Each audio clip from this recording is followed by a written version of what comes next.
with friend. Draw me nearer, nearer, blessed Lord, to the cross where thou hast died. Draw me nearer, nearer, blessed Lord, to thy precious bleeding side.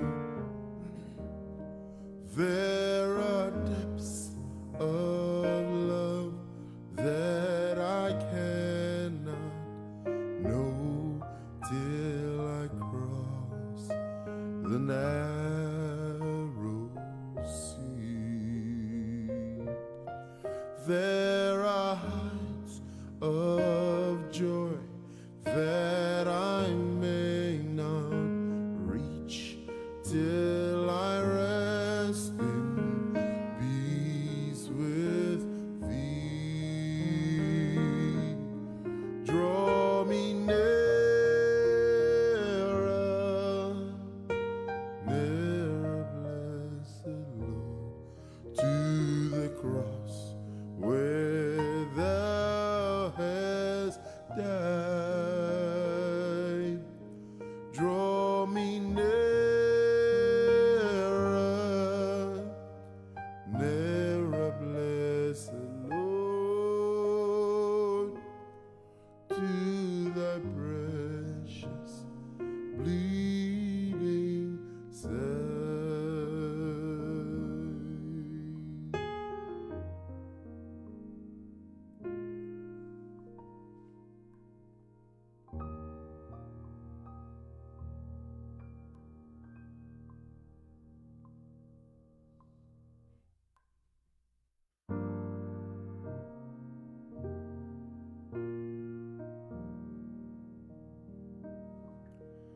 I am thine, O Lord, I have heard thy voice, and it told thy love to me. But I long to rise in the arms of faith and be closer drawn to thee. Draw me nearer, nearer, blessed Lord, to the cross where thou hast died. Draw me nearer, nearer, blessed Lord, to thy precious bleeding side.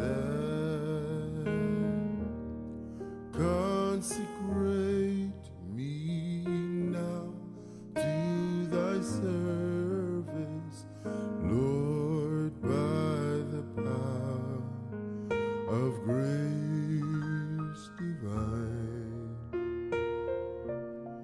Let my soul look up with a steadfast hope, and my will be lost in thine. Draw me nearer, nearer, blessed Lord, to the cross where thou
Praise the Lord.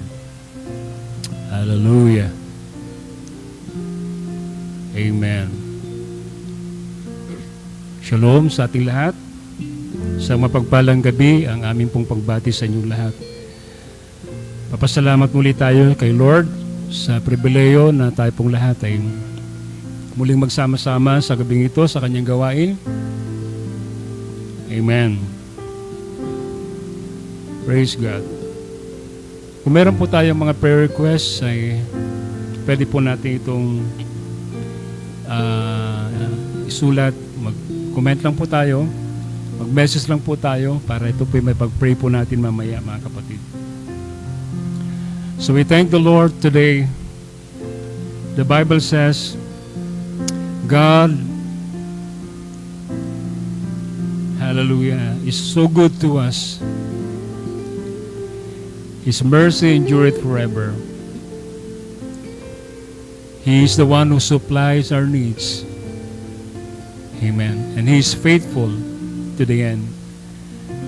Sa gabing ito, tayo pong lahat ay sama-sama muli para siya pasalamatan, purihin, dakilain ang kanyang pangalan.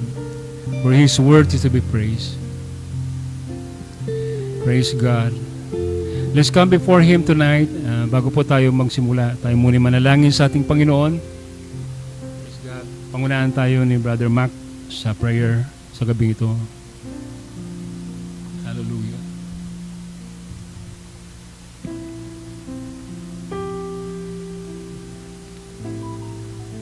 Let's pray, Lord, nag-isip ka, Panginoon. Muli sa oras nito kami mapakumbaba, Panginoon, na nakila ang iyong pangalan, Panginoon. Sa pagpapasimula ng gawain ito, Panginoon. Dalangin namin na ikaw po siyang patuloy na mag-ingat, Panginoon. Gumabay, Panginoon, sa iyong gagamitin, Panginoon, bilang daluyan ng iyong salita.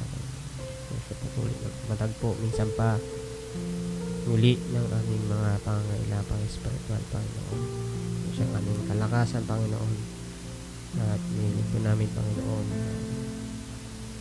pagkat ikaw ang nakakatanto, Panginoon, ng laman ng aming mga puso, Panginoon, ng aming mga isip, Panginoon. Kaya pinagkakatiwala lang po namin sa iyo gawain ito, online service, Panginoon.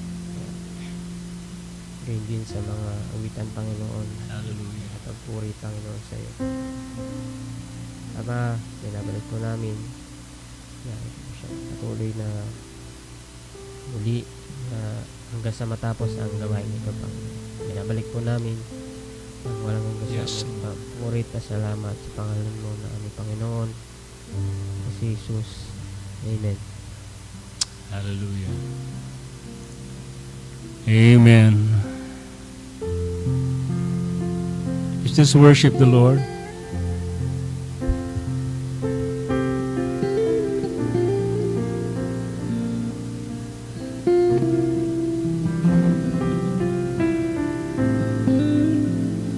Hallelujah.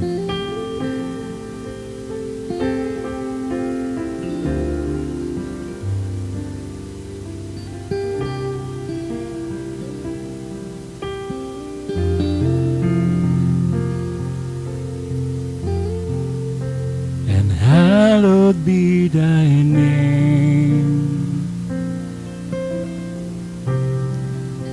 Jehovah God, you reign,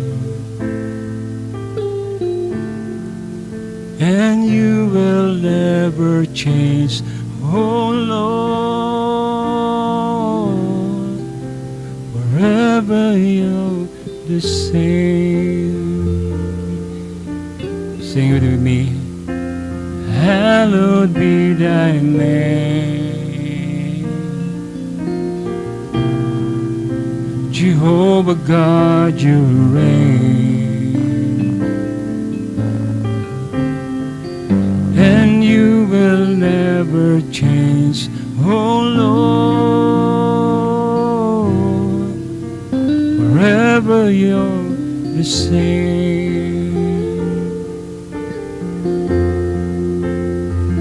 Jehovah Jireh, supply my every need.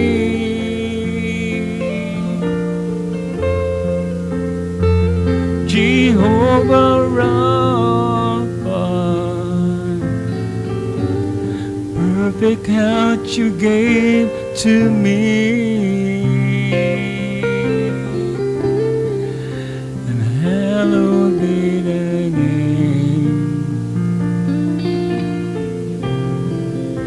Jehovah God, you reign, and you will never change, oh Lord, forever you're the same.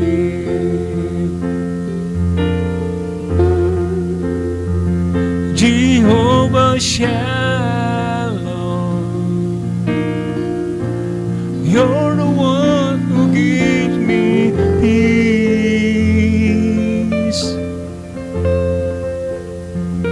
Jehovah Rohi, my faithful shepherd leading me.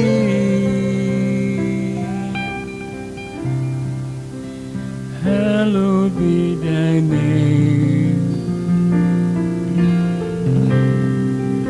Jehovah God, you reign,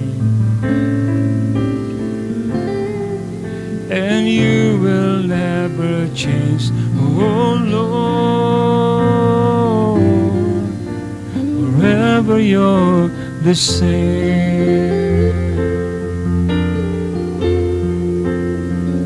Jehovah Emkades,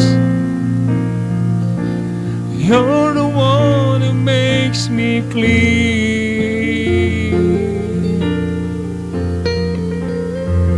Jehovah Sidkenu, imparting righteousness to me, and hallowed be thy name. Jehovah God, you reign, and you will never change, oh Lord, forever you're the same.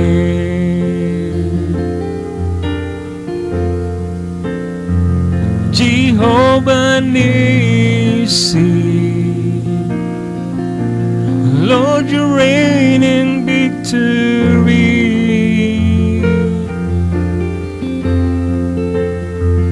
Jehovah Shammah, you are always there for me.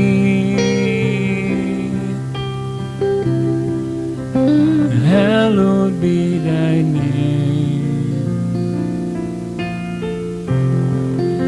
Jehovah God, you reign, and you will never change, oh Lord, forever you're the same. Sing it once again, worship with me. Oh, hallowed be thy name. Jehovah God, you reign, and you will never change, oh Lord, forever you're the same, and you will never change, oh Lord, forever you're the same. Yes, Lord, hallelujah. Forever you're the same. Hallelujah. Oh God, hallelujah, Jesus, hallelujah. Oh, we worship you, Lord. We worship you, Jesus. Oh, we praise your name, Lord God. Hallelujah. Hallelujah. Amen. Hallelujah.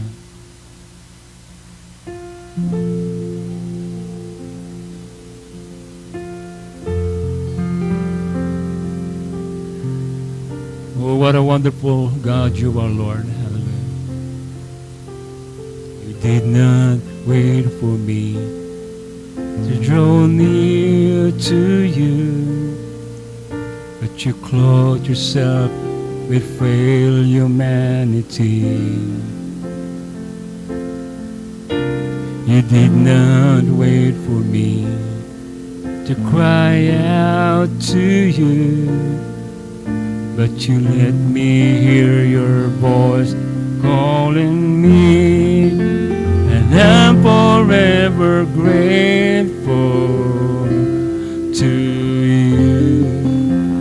I'm forever grateful for the cross, and I'm forever grateful to you that you came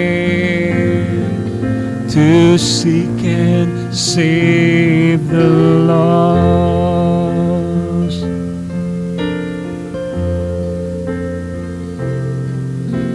You did not wait for me to draw near to you, but you clothed yourself with frail humanity.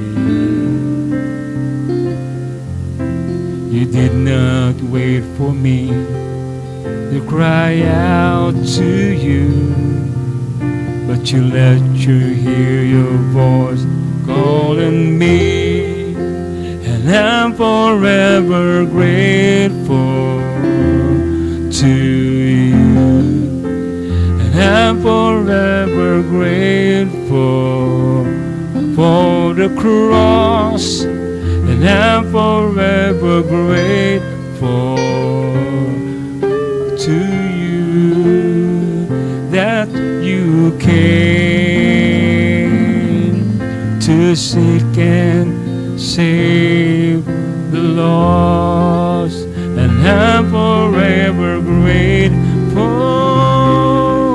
to you, and I'm forever grateful for the cross, and I'm forever grateful to you that you came to seek and save the lost,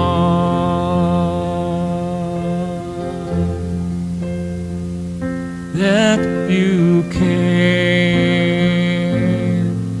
to seek and save the lost.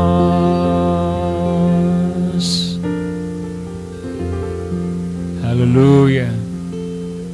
Amen. Thank you, Jesus. Purihin lang ating Panginoon, mga kapatid. Praise the Lord. Sana po ay kasabi po namin kayong umaawit ngayon. Amen. Praise God. Sapagkat ang sabi po ng Biblia, dalawa o tatlo na nagkatipon sa kanyang pangalan, ang Panginoon ay nandun sa kanilang kalagitnaan. So kahit nandiyan kayo sa inyong mga bahay, I believe na kasama niyong Panginoon diyan habang kayo umaawit, nagpupuri sa ating Panginoon. Amen? Praise the Lord. So, praise God. Patuloy pa po nating awitan ng ating Panginoon, isa pang masayang awit sa kanya, mga kapatid, bago po tayo magpapatuloy sa gawain nating Panginoon. Amen. So we sing the song, Overcoming Power. Amen. Kung alam po natin, mga kapatid, yung awit na ito, ay pwede po kayong sumabay sa amin, sa pag-awit. Lord.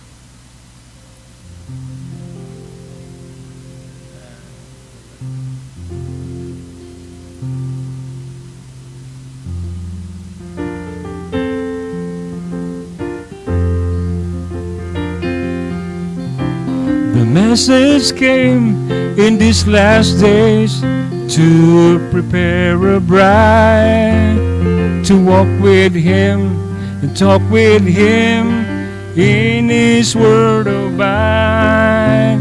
It's written in the spoken word, and it's laying there to bring us to rapturing grace, to take us out of here. Overcoming power is what we have today. Overcoming power to keep the devil away. Overcoming power till we become the Word. That's when we live the simple earth and go to meet the Lord. Yes, we had passed the seventh age, the power has to come. The scientists have gone to work, done all our sins and weight to lay aside. We said everything's right. So when the inspiration falls, we just take all of life. Overcoming power is what we have today. Overcoming power to keep the devil away. Overcoming power till we becomes the Word. It's when we live the simple earth and go to meet the Lord. Amen. Our Moses has already gone. He has prepared the way. He brought us to Jordan, and he has taken the way. Oh, but Joshua is preparing now without his command to gather all the saints of God to enter the promised land. Overcoming power is what we have today. Overcoming power to keep the devil away. Overcoming power till we becomes the Word. It's when we live the simple earth and go to meet the Lord for the last time. Amen. Overcoming power is what we have today. Overcoming power to keep the devil away. Overcoming power till we the Word. Then we live the simple earth and go to meet the Lord. That's when we live the simple earth and go to meet the Lord. Amen.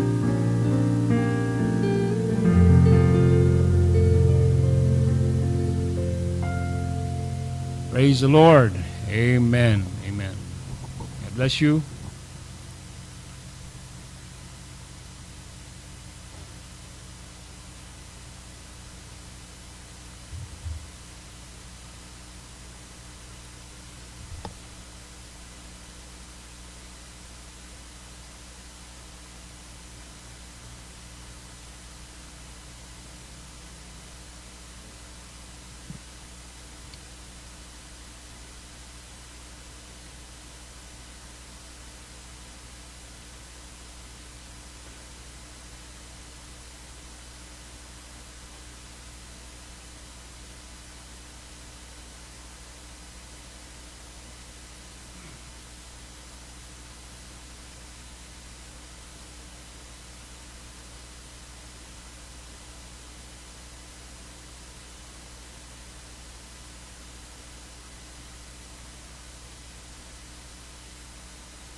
Praise the Lord.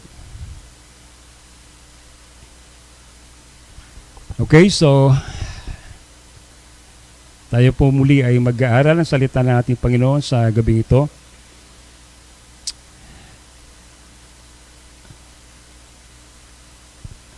So once again, I greet you all in the name of the Lord Jesus Christ. So kung tayo po ay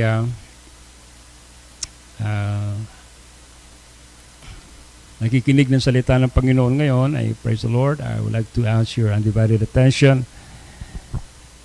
Before that, Amen, I would like you to bow down your head. Manalangin po tayo sa ating Panginoon. Samahan niyo po ako manalangin, mga kapatid.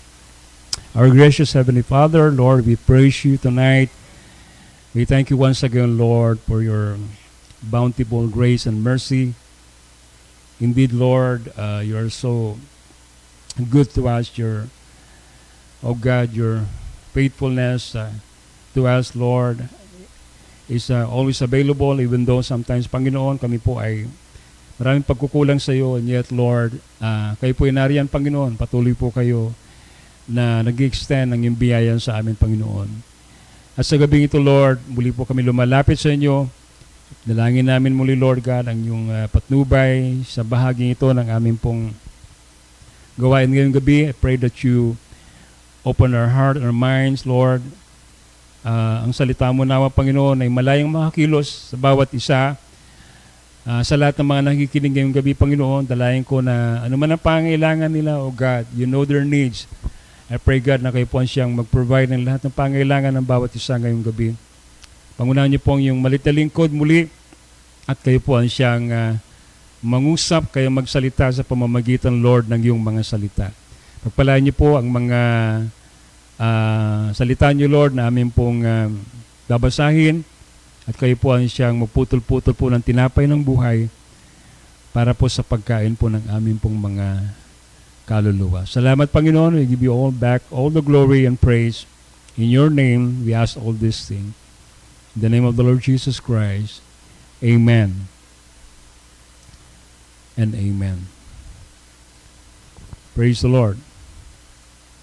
So let's open up our Bible in the book of Matthew chapter 25, verse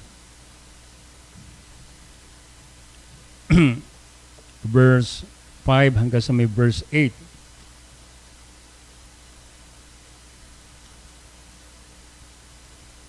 Amen. Matthew chapter 25.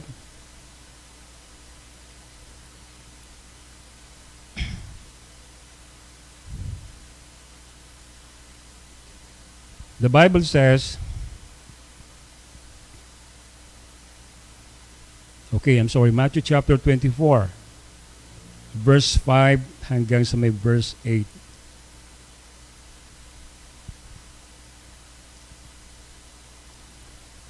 For many shall come in my name, saying, I am Christ, and shall deceive many. Verse 6, and ye shall hear of wars and rumors of wars. See that ye be not troubled, for all these things must come to pass, but the end is not yet. Verse 7, for nations arise against nation, and kingdom against kingdom, and there shall be famines and pestilence and earthquakes in divers places. All these are the beginnings of sorrow. Amen. Praise the Lord. Pagpalain ng Diyos ang kanyang mga salita ngayong gabi. I'm going to share to you about, ang title po natin ay The Final Birth Pains Before the Rapture. The Final Birth Pains Before the Rapture. Ang ating pong subtitle, mga kapatid, ay These are the beginnings of sorrow. Katulad ng binasa po natin kanina, sabi po sa Matthew chapter 24, may mga signs in the end time na alam natin, ito po ay maliwanag na po nating nakikita ngayon sa ating panahon. The world that we live right now, I believe, is groaning. Nagkukumbulsyon na po ang mundong ito sapagkat nakikita na natin sa ating pong kapaligiran ang lahat ng mga bagay na nangyayari. Amen. So yung sinasabi po sa Bible na magkakaroon po ng mga, sabi diyan, tagutom, magkakaroon ng mga salot, magkakaroon ng mga gera sa iba't ibang panig. Amen? At pagkatapos magkakaroon ng lindol, kamakailan lamang po ay nagkaroon ng malakas na lindol dito po sa Cebu. At hanggang ngayon po ay marami po pong mga hindi pa nahahanap o nire-retrieve na mga tao na praise God, apektado dito sa lindol na ito. At umabot na yata ng almost 90 ang casualty. Kaya praise the Lord, ay nakikita po natin na ang mga bagay na ito ay hindi na po bago sa atin. Talagang ito po ay nakasulat na sa huling kapanahunan, lahat ng mga bagay nito ay ating masasaksihan. Nakakalungkot man mangyari at ayaw man natin na may mga ganito tayong mga nakakalungkot na balitang naririnig. Amen. Gayon pa man talagang ito po ay nakatakdana na sapagkat ang sabi sa Biblia, yan ay mangyayari sa huling kapanahunan. Kaya ang mundo natin ito ay sadyang talagang nagkakaroon na po ng kumbaga sabi ng Bible, ito daw po yung pasimula lamang ng mga sorrows, ano? Ito yung pasimula ng kahirapan, ito yung pasimula ng matinding, praise God, pagdadalamhati ng mga tao. The world is groaning. Amen. The world is groaning. Praise God. The Bible says, these are the beginnings of sorrow. Yung word na sorrows diyan ay, ang ibig sabihin niyan, intolerable anguish. Hindi po makayang kumbaga pigilan. Hindi kayang pigilang paghihirap, pagtitiis. At ang sabi nga ng Biblia, mga kapatid, ito po'y katulad po ng isang babaeng gagampan, babaeng malapit ng magluwal ng sanggol na nakakaranas ng birth pain. Praise God. So, since the beginning of time, alam po natin, we have wars, earthquakes, and famine, like what I've said. These are the times or the signs in the end time that we are now in these days in which, sabi po ng Bible, mga kapatid, ang mga pangyayaring ito ay lalo pang higit pang lalakas o sisidhi, titindi. Lahat ng bagay nito sabay-sabay na mangyayari sa ating panahon. Kaya ang panahon po ito ay talagang sadyang panahon na kung saan talagang napakadilim ng panahon na ito. Diba? Kasabay pa dyan, hindi lamang po yung mga natural disaster na nakikita natin nangyayari ngayon sa ating paligid, not only in the natural realm, but also, mga kapatid, in a spiritual realm. May sinasabi po sa Bible na sa uling kapanahunan, lalabas din po sa panahon natin ito ang mga bulaang mga Kristo. Ito po yung panahon na maraming mga ngaral ng salita ng Diyos at sila ay mga ngaral ng taliwas sa katotohanan. Amen. Sila ay may mga pahid na hindi galing sa Panginoon. Praise God. They are falsely anointed because ibig sabihin ng Christ means anointed. So there will be false anointed ones in the end time that we believe is happening right now. At kung paano nag-i-increase, kung paano lumalakas ang lahat ng mga uri ng mga natural disaster, naniniwala ako also in the spiritual realm, ay lalong sisidi ang deception ng kaaway para dayain yung mga tao sa ibabaw ng mundo. Sila ng kanilang mga pangalan ay hindi nakasulat doon sa Aklat ng Kordero. So, we are in that day, we are in that time. Amen. Pero sabi po ng Biblia, mga kapatid, kapag nakita na daw natin lahat ng mga bagay nito, ito naman po yung maganda. Sapagkat ang sabi ng Biblia, kapag nakita na natin ang lahat ng mga palatandaang ito, ito'y nangangahulugan lamang na malapit na po ang ating pong katubusan. Yung pong pinakamaganda sa lahat. Yung po inaantay po natin, yung katubusan po natin.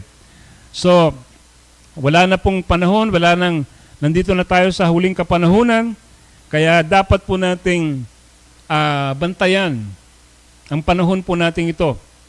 Okay, bilang mga anak ng Diyos, mga kapatid, maging mapagmatsyag tayo, sabi nga ng Biblia, maging mapagpuyat tayo, sapagkat hindi natin alam. Amen. Baka mamaya, bukas, baka susunod na linggo, susunod na buwan, susunod na taon, the Lord might come Praise God. At ayaw natin na tayo ay hindi datna na hindi handa. Diba? Amen. So,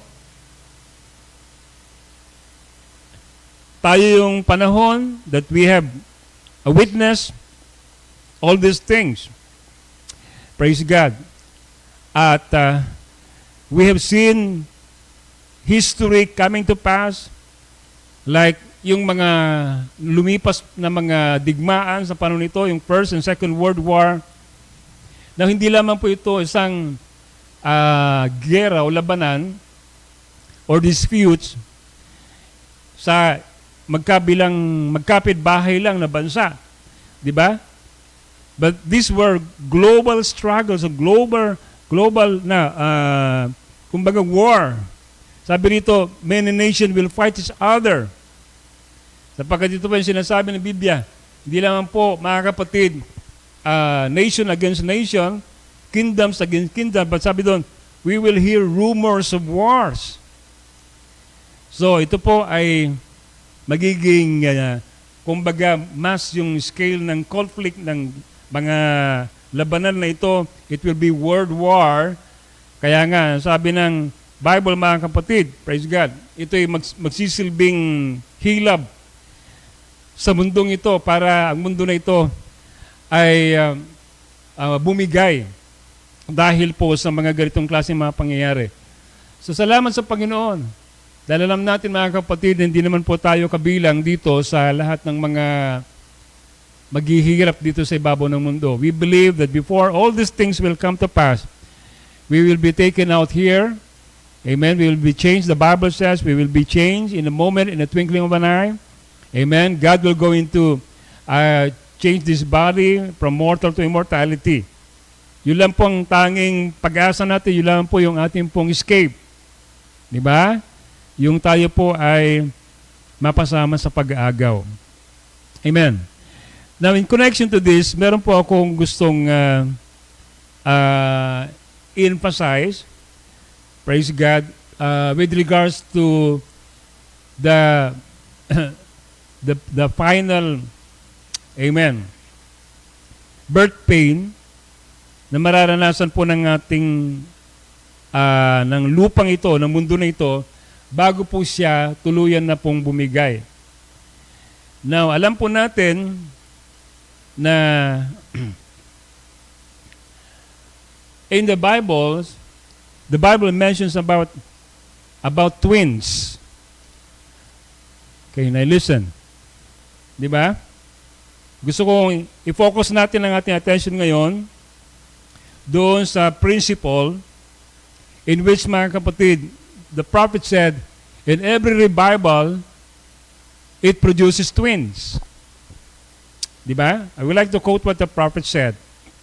And the message, hearing, recognizing, and acting on the Word of God, ang sabi po niya, whenever there is a revival, it always produces twins. That's a rude remark. But it's true. When there was a birth out from Isaac and Rebekah, it produces twins. When the Word was created, it produces twins, 2 trees. When Cain and Abel were born, it produces 2. When Ishmael and Isaac was born, it produces 2. And when Esau and Jacob was born, it produces 2. One of them natural, one of them of the earth, and the other one supernatural. And one look at the natural, intellectual, the other one walk by spirit. It always been that way. So, tingnan natin, sabi ng prophet, in every revival, there is always twins. There is always twins. Now, in Genesis chapter 25, verse 22 to 24, if you go back to the scripture, basahin po natin sandali. Genesis chapter 25, verse 22. This is about Rebekah. Alam natin si Rebekah, nagbuntis po siya. At nung siya nagbuntis, mga kapatid, nagtataka po siya bakit gano'n na nararamdaman niya sa kanyang tiyan. Amen. Diba? At ang sabi ng Panginoon, Sa verse 22. So, sabi rito, and the children struggled together within her. And she said, if it be so, why am I thus? And she went to inquire of the Lord. Doon pa lang sa tiyan, ay tila baga meron ng pagtutunggali. Doon pa lang sa tiyan ni Rebecca, yung nandoon sa loob, nagtataka siya kasi wala naman pong ultrasound pa noon. Hindi niya alam na yung nandun pala sa kanyang tiyan ay kambal. At siya humingi sa Panginoon ng sagot. Amen. At ang sabi ng Panginoon sa kanya, so may verse 23, and the Lord said unto her, 2 nations are in thy womb, and 2 manner of people shall be separated from thy bowels. And the one people shall be stronger than the other people, and the elder shall serve the younger. Right? So makikita natin dito, the children struggled within her. Amen? And then the Lord said, 2 nations are in the womb. 2 manner of people shall be separated. Now we're speaking about here about birth pain. Amen. At si Rebecca ay malapit ng magluwal at siya po ay nagdadalang tao at siya po ay may kambal doon sa kanyang tiyan. At ang sabi ng Panginoon, amen, sila pala ay nagre-represent ng 2 nasyon. Wala naman pong mapa sa kanyang tiyan. Pero that represents the nation of Israel and the Arab nation. Now this is just only a prefigure sapagkat si Jacob at saka si Esau, they were twins, the same mother and the same father, pero magkaiba po yung kanilang landas. Di ba? Magkaiba ang kanilang landas. And in this same principle, makikita natin ito sa spiritual. Di ba? Nang sabi ng propeta, sabi niya, ganun din sa bawat kilos ng Panginoon, lagi-lagi merong dalawa. Lagi-lagi merong dalawa. Di ba sabi niya, when the world was created, it produces 2 trees, the tree of life and the tree of knowledge of good and evil, sabi niya. When Adam and Eve had children, it produces twin. The first twin in the Bible is Cain and Abel. Amen. One was the seed of Abraham, seed of Adam, seed of God, and the other one is the seed of the serpent. When Abraham received his promise, amen, at nagkaroon siya ng anak, na tinawag niya si Isaac. Di ba? Praise God. Out of Isaac, anong na-produce? Amen? Ishmael. Right? At pagkatapos, praise the Lord. Sino yun? Hallelujah. Jacob and Esau. I'm sorry. Nagkamali po ako. Kay Abraham pala, nag-produce siya ng 2, si Ismael at saka si Isaac. Yun. Pagkatapos kay Isaac, anong na-produce? Si Jacob at saka Esau. So makikita natin dito, si Abraham, different mothers, but both part of the same father. Different mothers lang po, si Ismael, kay Hagar, si Isaac, kay Sarah. But dito kay Esau at saka kay Jacob, they were born of a godly parents. Ito po yung napakahirap na intindihin eh. Because the parents of Jacob and Esau are Isaac and Rebekah, and they were both godly parents. Praise God. In fact, mga kapatid, sila po ay soulmates sa bawat isa. In fact, si Eliezer pa nga ang gumawa ng way para itong si Rebecca ay mamit niya si Isaac. So they were both godly parents. Yet mga kapatid, meron pa rin lumabas na Esau. Na iba ang kanyang gusto. He was a carnal, he was a natural man, sabi ng prophet, sapagkat hindi niya pinalagaan yung birthright. Kumpara kay Jacob, although siya mga kapatid ay may kakaibang klaseng nature, amen, siya po ay supplanter, siya po sabi nga ay deceiver, yet mga kapatid, yung kanyang affection ay nandun po sa birthright. Diba? Amen. So, you see, there will be twins in the end time. Ganun din. Itong si Esau, siya po ay, kumbaga, ay pinungkumilos. Praise God. He was admired by Isaac. Yet, mga kapatid, ang blessing ng Panginoon wala sa kanya. Why? Because nireject niya yung birthright. Diba? So much like in the end time, makikita natin yung application nito sapagkat dalawa lamang po ang lumalabas na grupo ng mga klase ng tao sa uling kapanahunan na nagre-represent nitong si Esau at saka si Jacob. Okay? Those are the ones who had, amen, their thought, their focus on the birthright, and the other is not. So yan ang makikita natin sa panahon na ito mga kapatid. Di ba? Kaya ang sabi doon sa Bible, the church is going to be so much like the real thing, till it will deceive the very elect if it were possible. Yun pa sinasabi doon sa Matthew chapter 24, di ba? For there shall arise false Christs and false prophet and shall show great signs and wonders, and so much that if it were possible, sabi ng Bible, they shall deceive the very elect. Diba? So, dalawang binhi.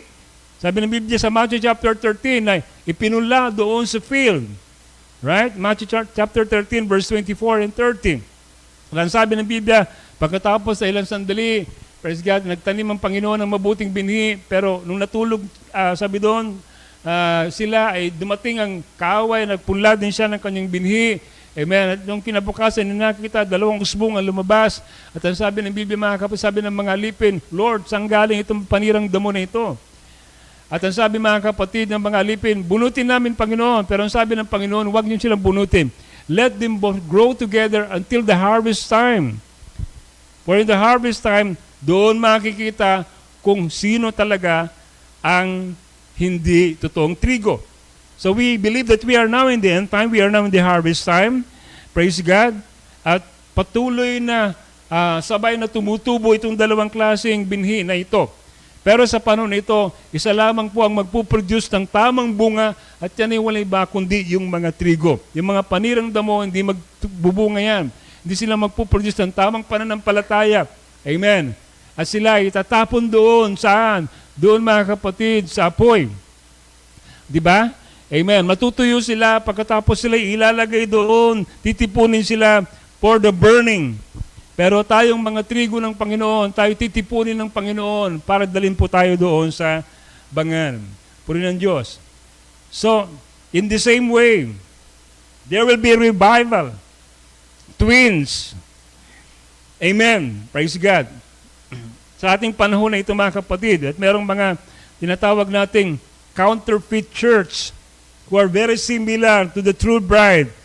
But it will take, amen, the fruit.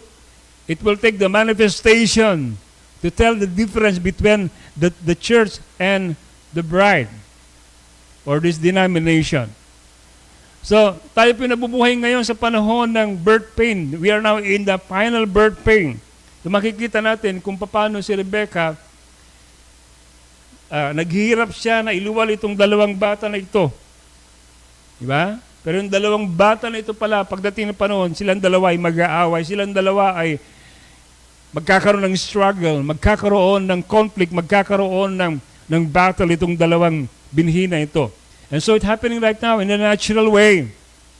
Alam natin ang Israel, in a natural, at saka ang mga Arab nation.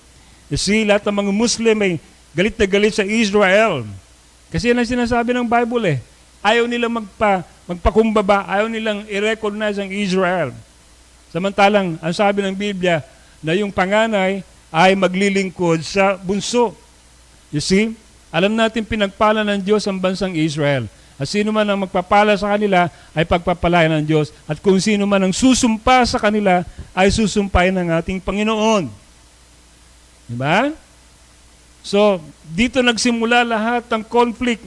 Doon pa lang sa siya ni Rebecca, may conflict na. At lahat ng nangyayari ngayon dyan sa Middle East, praise God, nag-umpisa yan. Doon sa dalawang kambal, twins. Amen. During the time of Rebecca. You see? So, ikinukonekta natin ito kasi gusto kong makita nating mabuti na lahat ng mga nangyayari ngayon, it always start, amen, with the seed in a woman to produce the birth, amen, praise God, to produce, praise God, the seed. Now, alam po natin mga kapatid, speaking about seed, we know that in the Bible there are two seeds in the Garden of Eden. Ang sabi mga kapatid sa Genesis chapter 3 verse 15, sabi doon, the Bible says, and I will put enmity between thee and the woman, and between thy seed and her seed. And it shall bruise thy head, and thou shalt bruise his heel. Ang dalawang klaseng binhi ang tinutukoy dito. Yun yun, the woman's seed and the serpent's seed.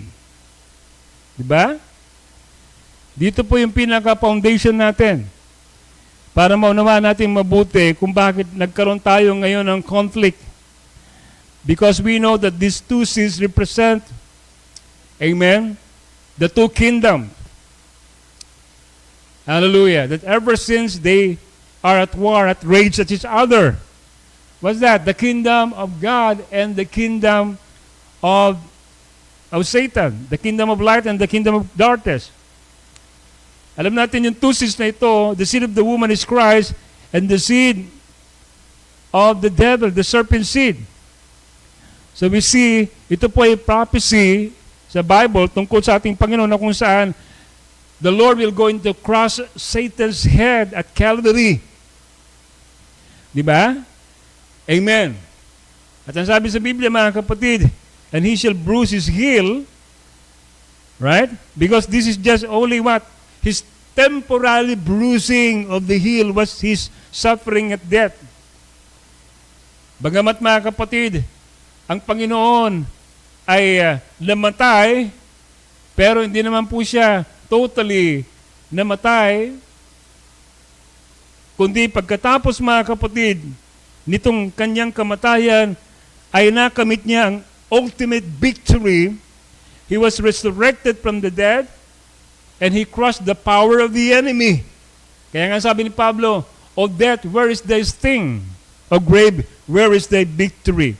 So you see, makita natin mga kapatid, na itong conflict na ito, na nangyayari, amen, even we ourselves, may conflict na nangyayari ngayon, it all starts in heaven. It all starts there. Then sabi doon, yung battle na yon ay nagpatuloy dito sa lupa. Praise God. And that battle is the battle of expression, the battle of worship. Yan ang gusto ng kaaway kasi he wants to be worshipped. Amen? He wants to express himself. So yun ang kanyang purpose, mga kapatid. Kaya nga nung nakita ng kaaway, nang gusto ng Diyos ay magkaroon siya ng maraming pamilya, mag-multiply ang kanyang mga anak. Now, doon niya pinasok, mga kapatid, yung kanyang balak na wasakin ang pamilya ng Diyos. He works in the field of genetics. Pinasok niya ang seed. That's why, mga kapatid, alam niya, ginamit niya ang serpente sapagkat alam niya, siya lang yung nilalang na may kakayanan na pwedeng ihalo yung kanyang binhi sa tao and it will produce. Kaya yun ang nangyari dun sa Garden of Eden, na pollute, mga kapatid, ang genes ng tao. Kaya, ano nangyari? Pumasok, mga kapatid, praise God, ang destruction of hybriding and it produced death. You see? Kaya lahat ng mga bagay na nangyayari ngayon, amen, ay dahil dun sa nangyari dun sa Garden of Eden. So we know that the earth was cursed The natural earth was cursed. The Bible says, mga kapatid, nung nagkaroon, mga kapatid, ng disobedience ng tao, nagkaroon ng disharmony sa creation ng Diyos. Amen? Pero mga kapatid, alam natin na isa sa mga plano ng Diyos ay ibalik muli ang kanyang kaharian sa dati niyang kalagayan. Do you understand? Amen. Yan ang huli niyang gagawin, to restore the kingdom of God. Ibalik niya yung dating kondisyon dun sa Garden of Eden. Now, kaya nga, we have sufferings in this present world. Kasi hindi naman ito talaga yung mundo na ating titirahan. Andan natin, we are just only here for a moment. Darating yung panahon, tayo alis dito. Kaya sabi nga ni Pablo sa Romans chapter 8 verse 18, "For I reckon that the suffering of this present time are not worthy to be compared with the glory which shall be revealed in us." Amen. Temporaryo lang, sabi ni Pablo. Lahat ng mga sufferings na ating pong nararanasan, konting panahon lang, yan. Di ba? Kumpara daw doon sa kaluwalhatian na ating matatamo pagkatapos nating malagpasan ang lahat nitong mga tinatawag po nating mga temporary sufferings po natin. You see, we know that all of these things is just only a process kung saan, alam natin, katulad ng lupa, the natural earth is groaning, amen, and travailing in pain. Ano sabi doon? Waiting for this glory to be revealed. So itong birth pain na binabanggit dito, mga kapatid, yung wars and rumors of wars and famines and earthquakes and lahat yan, is just only a physical manifestation of the spiritual agony of creation, waiting for its redemption. Ipinaparamdam lang ng nilalang na siya rin ay humihibik, siya rin ay nagnanasa para siya matubos. May balik doon sa kanyang dating kalagayan. Amen. Kaya itong mundo na ito ay parang babae ring nagagampa na talagang siya po ay malapit ng magluwal ng bata. You know, diba? Ang sabi ng Bible, ang lupa na ito ay magluluwal na ng kanyang buhay dahil siya ay nakaranas na ng unang kanyang birth pain, First World War, at sa kanyang pangalawang birth pain, Second World War. Pagkatapos itong pangatlong mangyayaring pandaigdigang digmaan, ay hindi niya na daw makakayanan at magbibigay na siya ng buhay. Ito na yung sinasabi sa Biblia, mga kapatid, na magkakaroon na ng bagong lupa at bagong langit. Amen. At tayo maghahari dito sa mundo na ito, mga kapatid. Sa Revelation chapter 12, verse 1 and 2, nababasa po natin doon ang isang babae na binanggit. Revelation chapter 12, verses 1 and 2.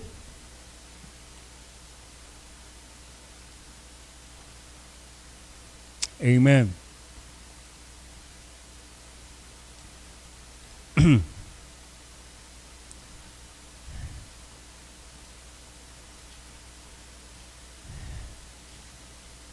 Okay, the Bible says,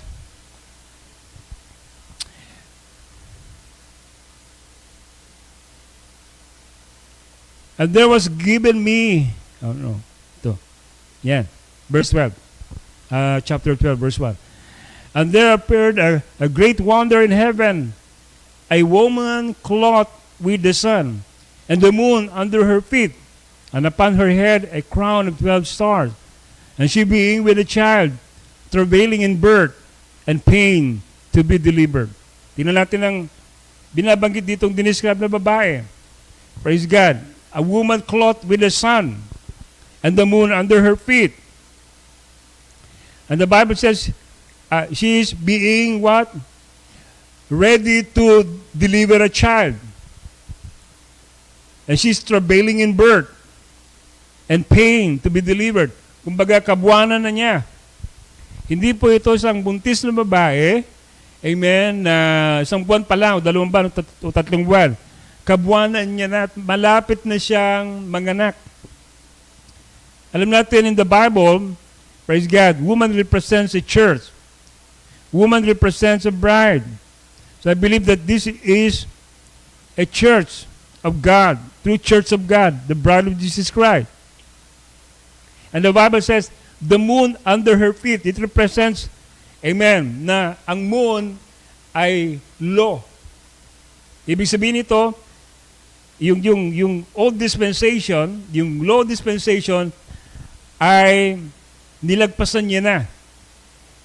He represents the passing away of the law, the old covenant, which the Bible says is just only a shadow of good things to come.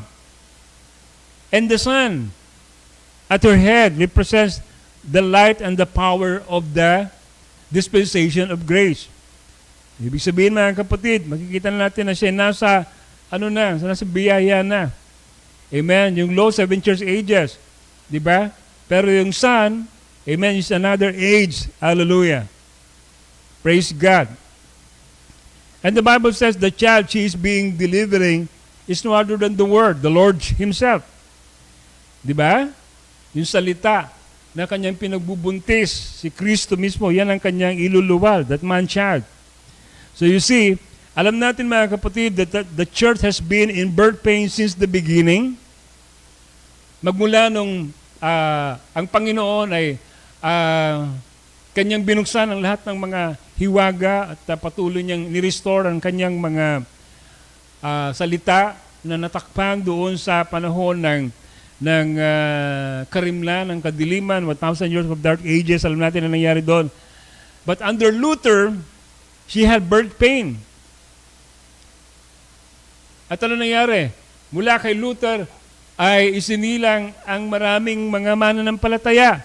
Doon narinig nila ang mensahe ni Luther, praise God, sila ay lumabas sa babaeng sinasabi doon, yung sistema ng babae doon sa panahon na yon, amen, sa ilalim ng mensahe ng justification. At nagpatuloy po yung hilab, amen, nung si John Wesley ngayon ay, di ba, pangalawang mensahero ay lumabas. That is another, it brought travailing, amen, sa church. Well, sabi doon, kanyang inirestore ang mensahe ng sanctification. And in this 20th century, alam natin sa panahon ng mga Pentecostal na message, ito'y lalong higit na nagdulot ng mas malakas na wave of labor. Bakit? Ito na po yung panahon na unti-unti na kukunti na lang ang naiiwan. Praise God. Nakadiliman at patuloy na yung binabalik ng Diyos ang kanyang iglesia sa totoong salita. So, amen, we know that we are preparing for the final delivery. Amen, dito sa panahon ito ng iglesia. At tayo mga kapatid, hallelujah, sa uling kapanahonan nito na siyang lumalakad doon sa liwanag sa ating panahon. Ang siyang darat na nitong tinatawag nating, amen, pagbabagong katawan. Diba? Amen. Praise God. Kaya, saan na tayo ngayon? Ano bang kalagayan ng bride ngayon? Right? Ang sabi ng propeta ay ganito. Amen. Ang bride ngayon ay pregnated na ng salita. So, hindi lang po tayo kasintahan.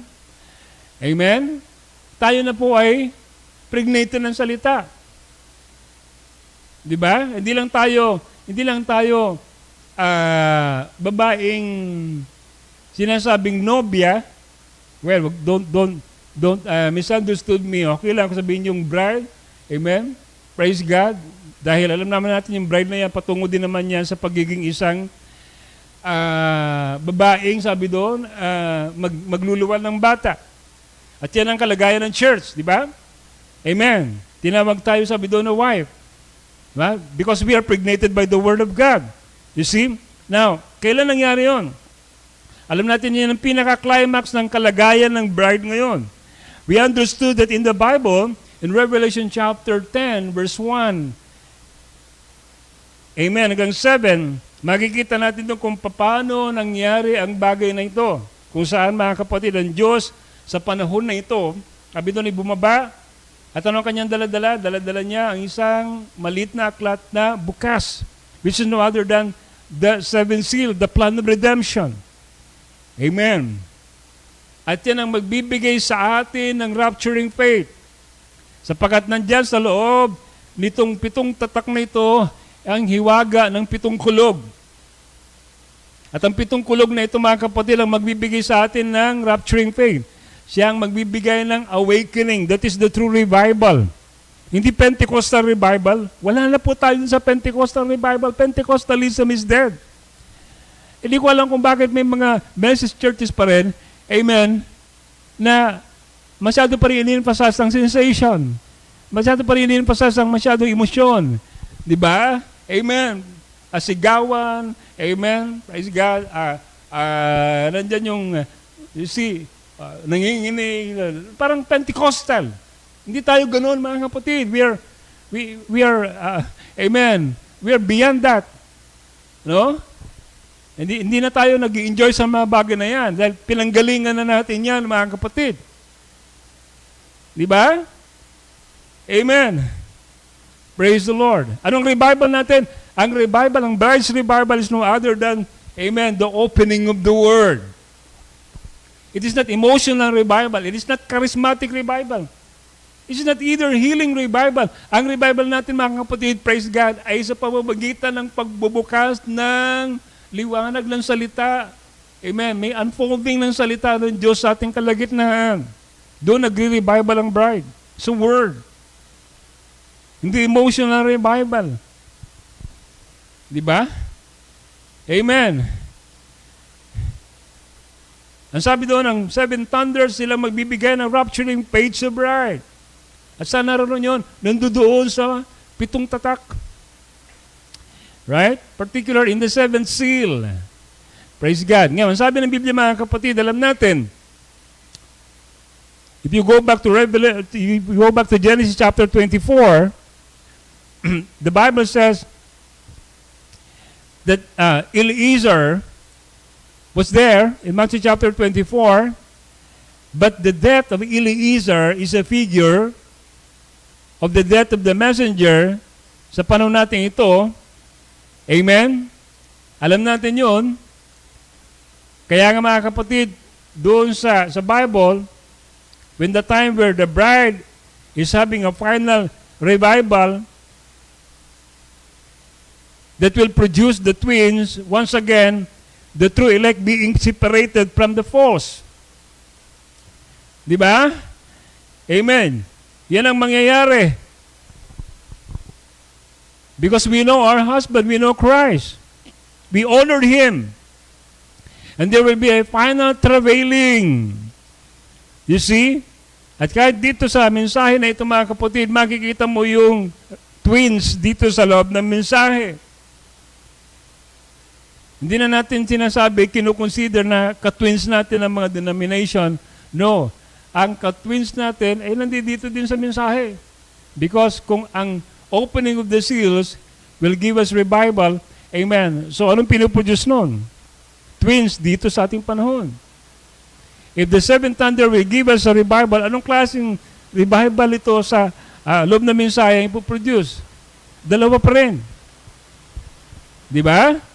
Pero alam natin, one is true and one is false. Kaya makikita dyan kung ano yung pinaprophesy. Because the Bible says, when John took the book, he ate the book. Dito na uli, magkakaroon muli mga kanilang travailing.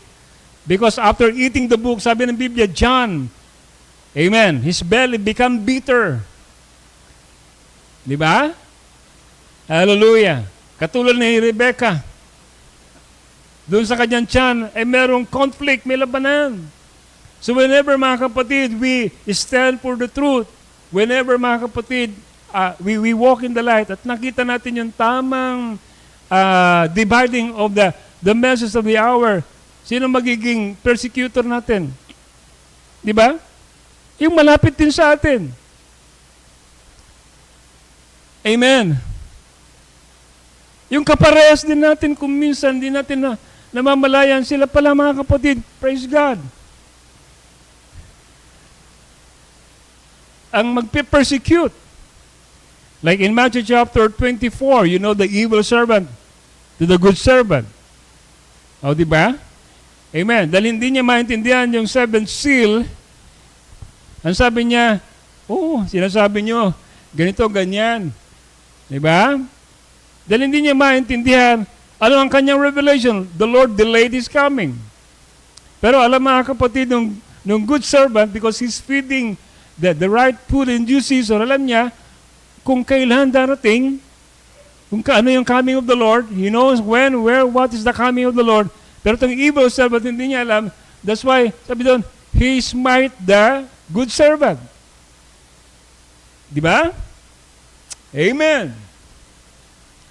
You see? Ganon din si Ismael. Anong kanyang ginawa? Di ba? Nagalit siya kay Jacob. Gusto niyang patayin si Jacob. Ka-twins niya. Right? So, the same way, dito din mga kapatid, in the framework of the message, makikita din natin ang bagay na ito. Right? Pero yung mga totoong talagang nakuha nila yung esensya ng mensahe. Di ba? Hindi by emotion lang. But nakita nila, praise God, yung mensahe ng malinaw. At yun ay kanilang kinain at na-digest sa kanila yun. Di ba? Doon natin makikita yung manifestation ng totoong revival sa kanila. Because that is what the thing that God is asking us pagkatapos po natin mga kapatid na makuha yung kapahayagan na yan. Anong sabi ng Biblia? Prophesy again. Prophesy again. What you're going to prophesy? Diba? Ano ipaprophesy natin? Ipaprophesy natin kung ano yung mensaheng tinanggap natin. Hindi tayo katulad ng mga denomination dyan sa kalsada na nangangaral, for God so loved the world, God loved you, ganito, ganyan. Hindi na ganun. Amen. You prophesy what is the message. Sabihin mo sa kanila kung ano yung nangyari dun sa Garden of Eden. Di ba? Amen. Sabihin mo sa kanila yung kung ano yung mensahe, mga kapatid. Because alam natin na kung may predestinado na nandyan na nakikinig ng mensahe, amen, they will what? Going to accept the message. They're going to follow the message. They're going to have faith in that message. Hindi na tayo katulad ng mga dati mga kapatid na walang mensahe yung pinapangaral natin sa mga tao. Pero ngayon, alam na natin. Because tayo, ang ating hinahanting dito ay yung talagang mga nobya ni Kristo. Hindi tayo nagpaparami ng membro sa iglesia.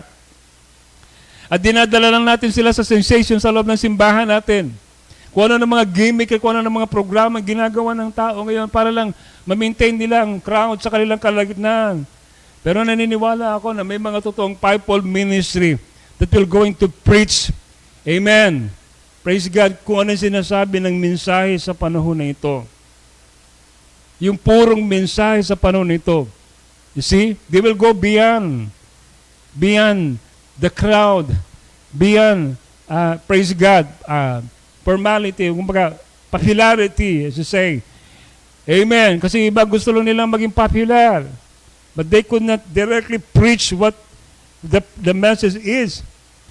Amen. Kasi concerned sila sa bilang ng kanilang mga membro sa simbahan. Di ba? Pero alam natin mga kapatid, na mga tao sa simbahan, hindi naman natin tupayan ng Panginoon. We should not make our own little kingdoms.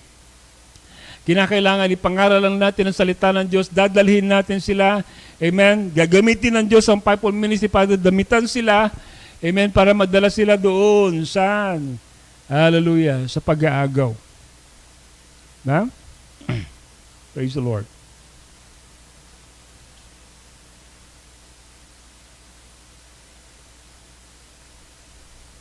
Glory to God. So the whole creation is groaning. And there will be a final cleansing of this earth. The Bible says the earnest expectation Romans chapter 8, verse 19 and 23. For the earnest expectation of the creature waited for the manifestation of the sons of God. For the creature was made subject to vanity, because the creature itself also shall be delivered from the bondage of corruption into the glorious liberty of the children of God. For we know that the whole creation groaneth and travaileth in pain together until now. Amen. Tingnan niyo ang declaration ni Pablo. The whole creation groaneth and travaileth until now. In pain until now. Kaya kung titingnan natin, ang lahat ng mga nangyayari ngayon is a sign, clear sign, na ang mundo natin ito ay humihibik. Ang mundo natin ito ay talagang naghihirap na. Diba? Tingnan natin ang climate natin. Butas na yung ozone layer natin.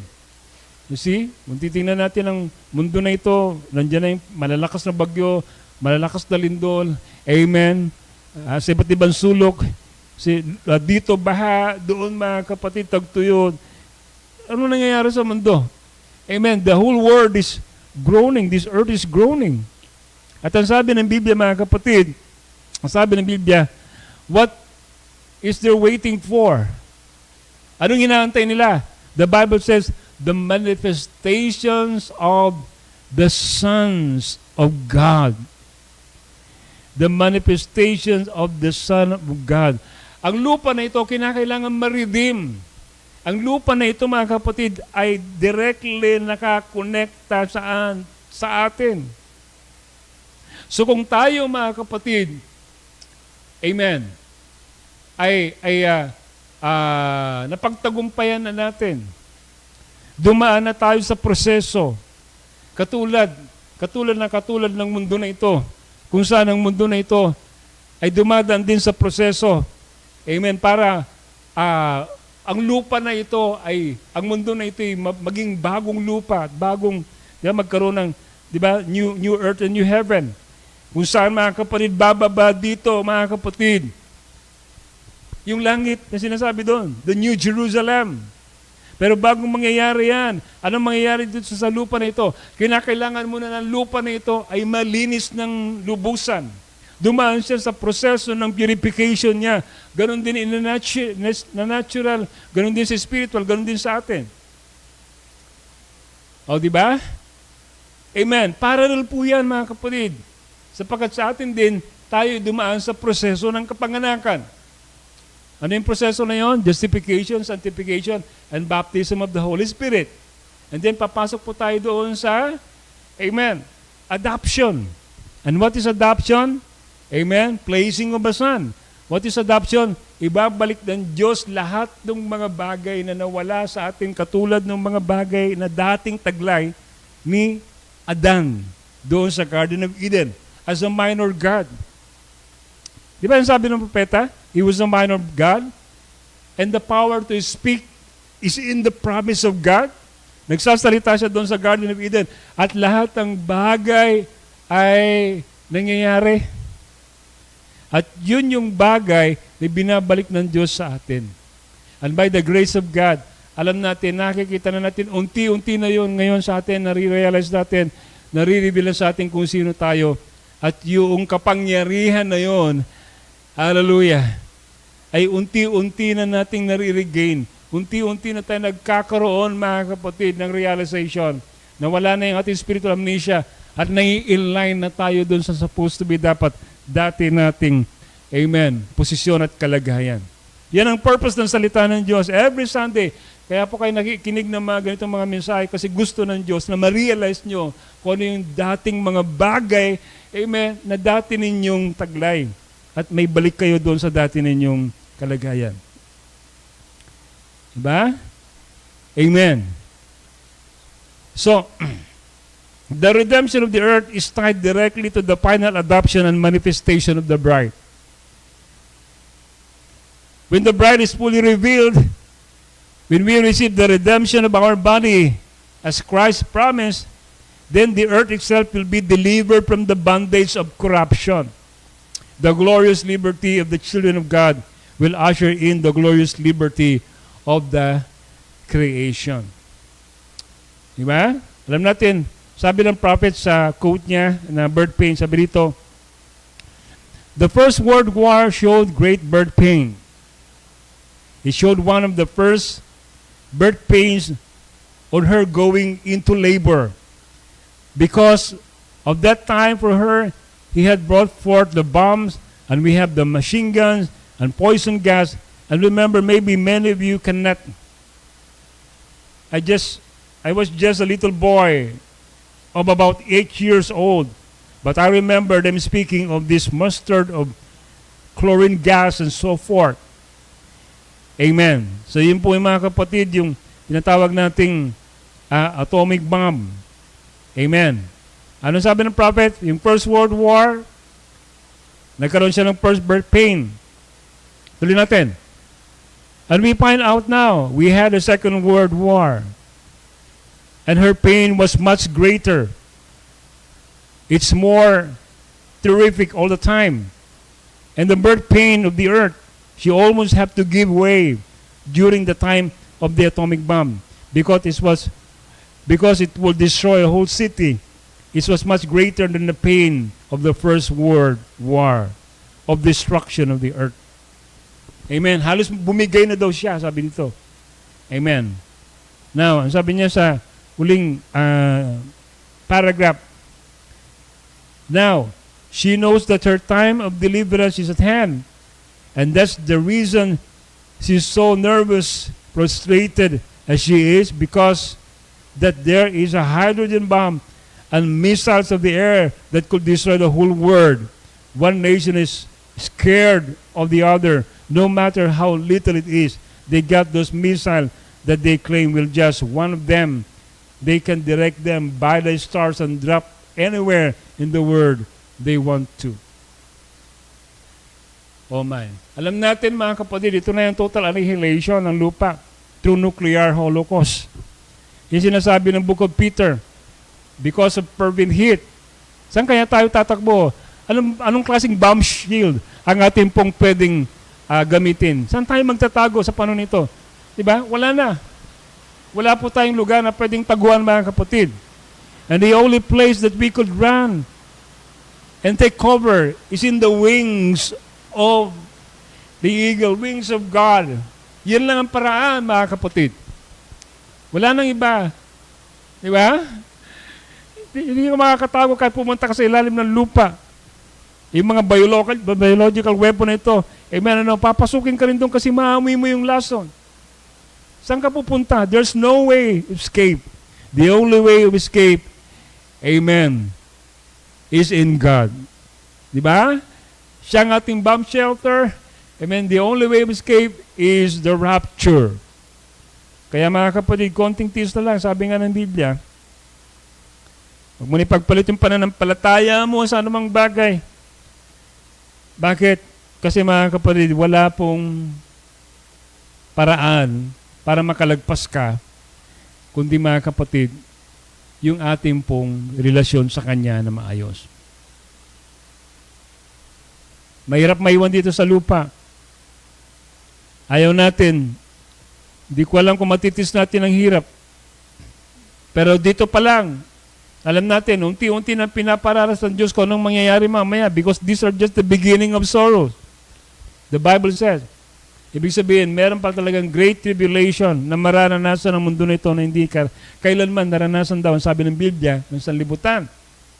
Kaya ayaw po natin na maiwan dito. Mahirap pong maiwan dito.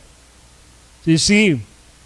Pero kinakailangan dumanas tayo ng ganitong mga bagay kasi para ng Diyos ito eh. Kumbaga, sa atin din, tayo mga anak ng Diyos, we are in a constant battle. There is a war. Diba? Lahat ng nararanasan ng mundo na ito, nararanasan din natin in a spiritual way. Kung ang mundo na ito, there are rumors of wars, kingdoms against kingdoms, we are also in a spiritual battle.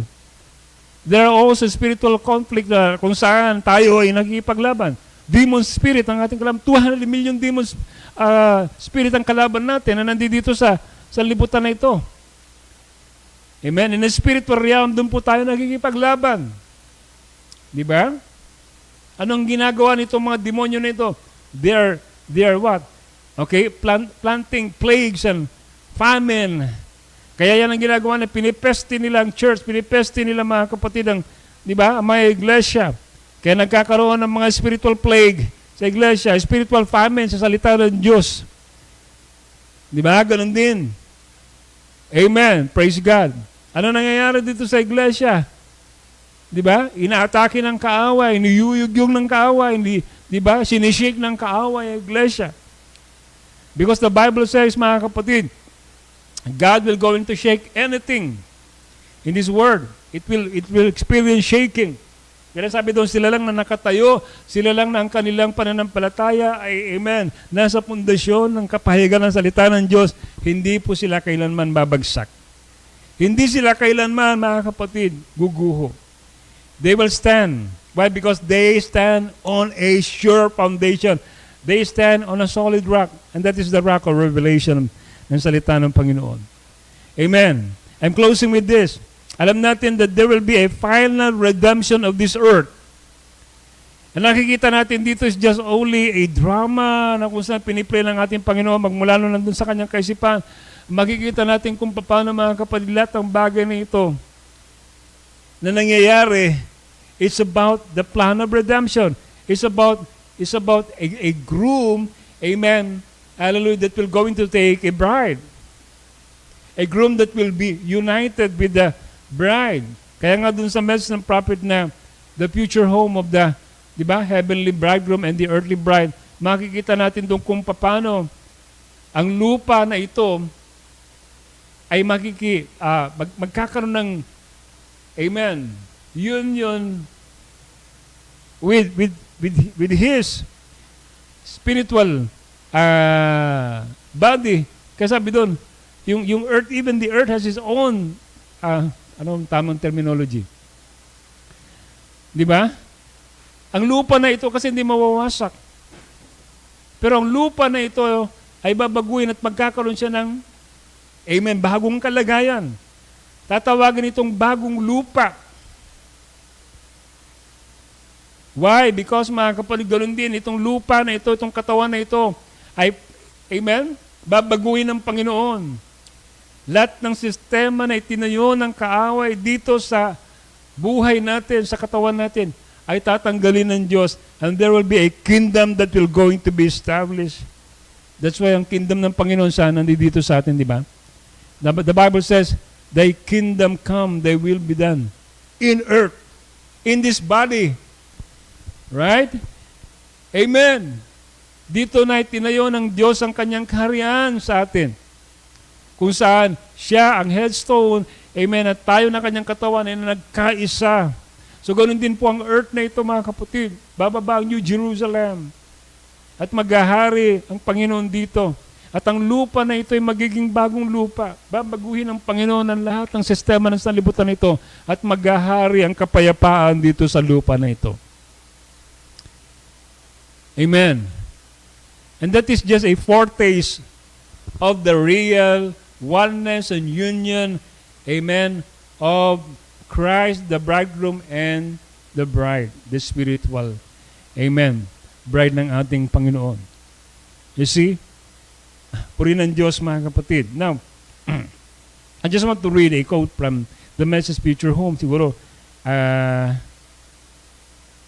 second to the last na lang ito. Nababasahin natin. Sabi dito, this process make us clean, a temple for His dwelling place. Justification, sanctification, baptism of the Holy Ghost with fire. That does the cleansing of our temple, this temple. So as old world frame did not destroy by the waters when it was washed off the frame of the planet, the old frame, all the dirt, all the stuff that God put on the earth was not destroyed when the first word was destroyed. And the Bible said it was destroyed, but it never destroyed the frame. It just destroyed the sin, the sinners that was on it. The framework remained. Amen. So, ganun din sabi ng prophet, sabi niya, Ano ang sinira? Hindi yung lupa, yung earth. Bagamat ang sabi sa Biblia, winasak o nasira ang mundo, pero hindi yung frame down. Di ba? Hindi yung frame, hindi yung planeta. Kundi sabi doon, ang kanyang winasak ay yung kasalanan. Yung mga makasalanan dito sa lupa na hindi kumilala doon sa mensahe ng propeta sa kanilang panahon, sa panahon ni Noah. Silang lahat ang nalipol, silang lahat ang namatay. But the earth, amen, is still the same. Yung pa rin, mga kapatid. Sapagkat ganoon din ito, ang katawan na ito. Di ba? Amen. This body will be what? Will be totally what? Redeemed. That is the plan of redemption for the earth. It's the same plan of redemption for His people. So anong ginawa ng Panginoon sa atin? He cleansed us, He sanctified us by the Holy Spirit through the Word. Amen. Narinig natin. Amen. And then, after our purification, nakikita natin yung baptism of fire. Katulad sa earth na ito, magkakaroon siya ng baptism of fire for His final purification. Ganun din sa atin. The holy fire of God is what? Cleanses us from all kinds of germs. That is the baptism of the Holy Spirit. Lahat ng mga demonyo, lahat ng mga sabi nga ng prophet, mga kapatid, lahat ng mga kasalanan ay matatanggal. Amen. Wawasakin ng Panginoon. Yun ang kanyang gagawin. Di ba? Para nang sa ganoon siya po yung makapag-unite sa atin. Magkaroon tayo ng harmony sa Kanya. Amen. Kasi tayo nahiwalay. Pero kinakailangan natin bumalik dun sa dati nating kalagayan. Yun ang pinakamaganda sa lahat. So, nakikita natin ang lahat ng bagay nito na plano ng Panginoon sa panahon na ito, mga kapatid. Purihin ng Diyos. Last quote na lang, then we will be closing. Sabi dito sa Future Home uli, sabi dito, and now its baptism of fire cleanses it from all germs, all its diseases, all sicknesses, even all the spiritual things which is by us, too it does the same way, to make it ready for God to dwell in this great age that's to come, the new earth. See, He redeemed it in the same way. He does it, people. He makes it all just the same.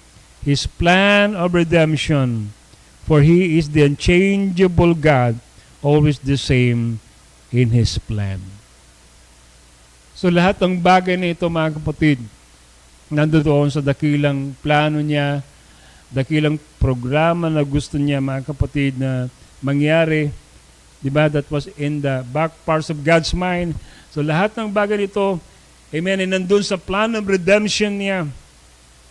At makikita natin at the end, hallelujah, yung pagkakaroon muli ng tinatawag, mga kapatid, ng invisible union of the bride and the bridegroom. The final cleansing of this earth. So also, mga kapatid, in the spiritual, nagkakaroon din ng tinatawag na oneness between Him and us, His people. Kinakailangan mangyari yon, mga kapatid, sa bawat isa. Pero kinakailangan din na magkaroon tayo ng birth pain. Die to yourself. Diba? Lahat ng mga nangyayari ngayon is just only an indication that this earth is dying. But He's not dying to be destroyed. Amen. Hallelujah. But He is dying to bring forth new life. Kasi katulad ng isang babaeng gagampan, makakaranas siya ng matinding mga hilab, pero pagkatapos nun, ay magluluwal siya ng buhay. Purihin ng ating Panginoon. Hallelujah. Kaya mga nangyayari ngayon sa panahon po natin, these are all indication. Hallelujah, na ang buhay ay malapit ng masilayan natin sa panahon na ito. Pagpalaan natin, Panginoon, patuloy. Nawa, mga kapatid, sa gabing ito ay tayo po ay patuloy na napalakas sa kanyang mga salita. Praise God. At patuloy ko pong dalangin sa bawat mga nakinig ngayon Nanaway lahat po tayo ay nakatanggap ng biyaya mula sa ating Panginoon.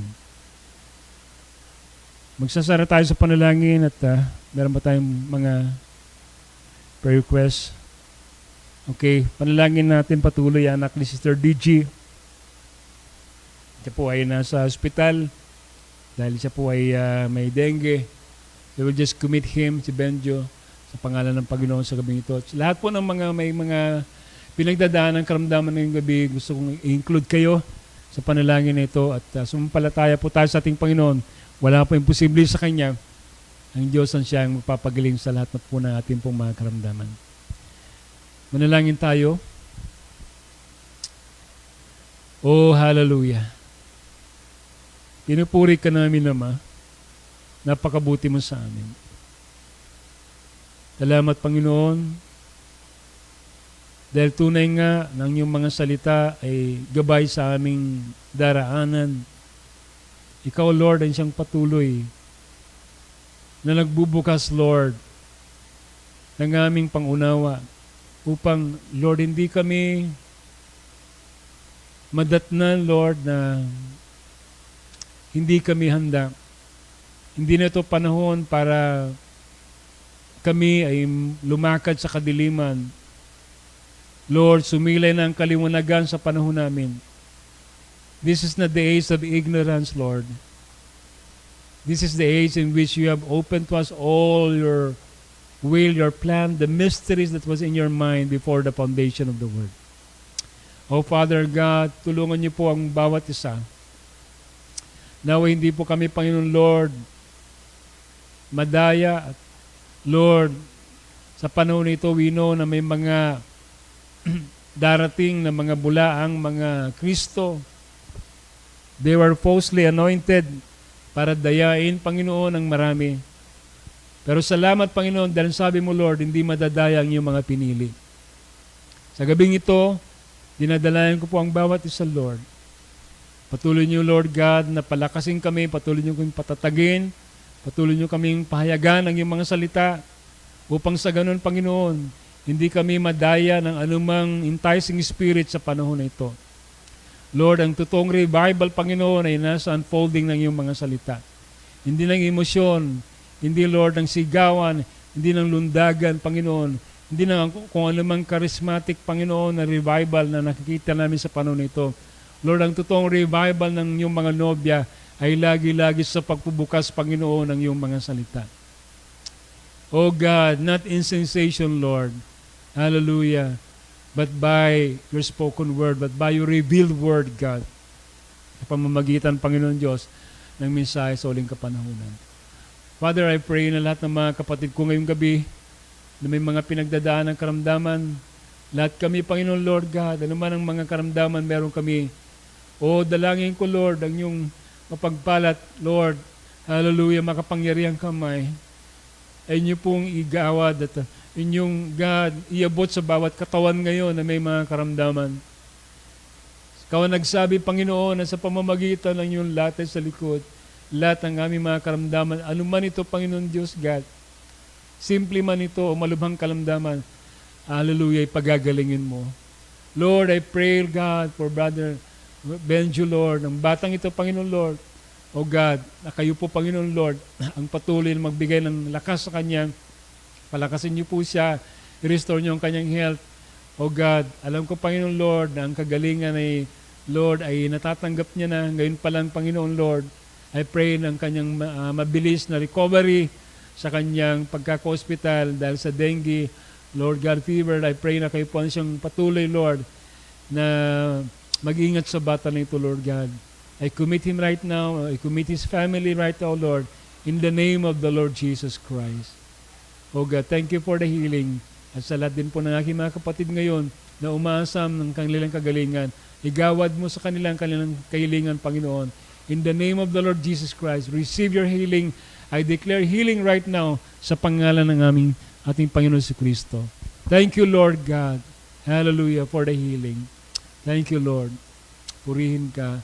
Sa gabing ito, Panginoon Diyos, God, muli nagpapasalamat kami at habang kami, Panginoon Lord God, ay magpapahinga sa gabing ito, Dalayan ko muli, Lord God, ang patuloy niyong pagkakalob sa amin, Lord, ng patuloy, Panginoon, na lakas.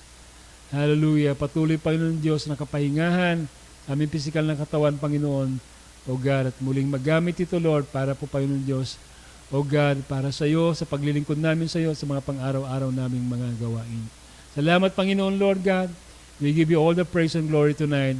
Thank you, Lord, O God, for your word, O God. Bless it, Lord, at quicken it, Lord God, in the hearts of your people. O God, we give you all the praise and we give you all the glory. To you alone, God, in the mighty name of the Lord Jesus Christ. Amen and amen.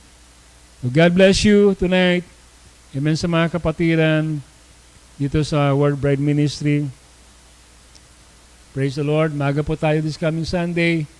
Amen. At katulad po ng aking announcement, pagkatapos po ng service, praise God, kung gusto po nating maki-join sa konting fellowship pa sa hapon, amen, doon po sa Binalonan, kina Brother Leo, Sister Marilyn, Brother Ira. Amen. I pray na makasama namin kayo at amen. We will be happy to see you join us sa konting fellowship natin ng hapon. Okay? Banding together. Amen. Sharing one another. Wala po tayong masyadong panahon doon. Kaya sa linggo ay gawin po natin ito. So God bless us all tonight. Amen. At sumayin niyo nawa ang kapayapaan na nagmumula sa ating Panginoon. Shalom, bride. Amen. Praise the Lord.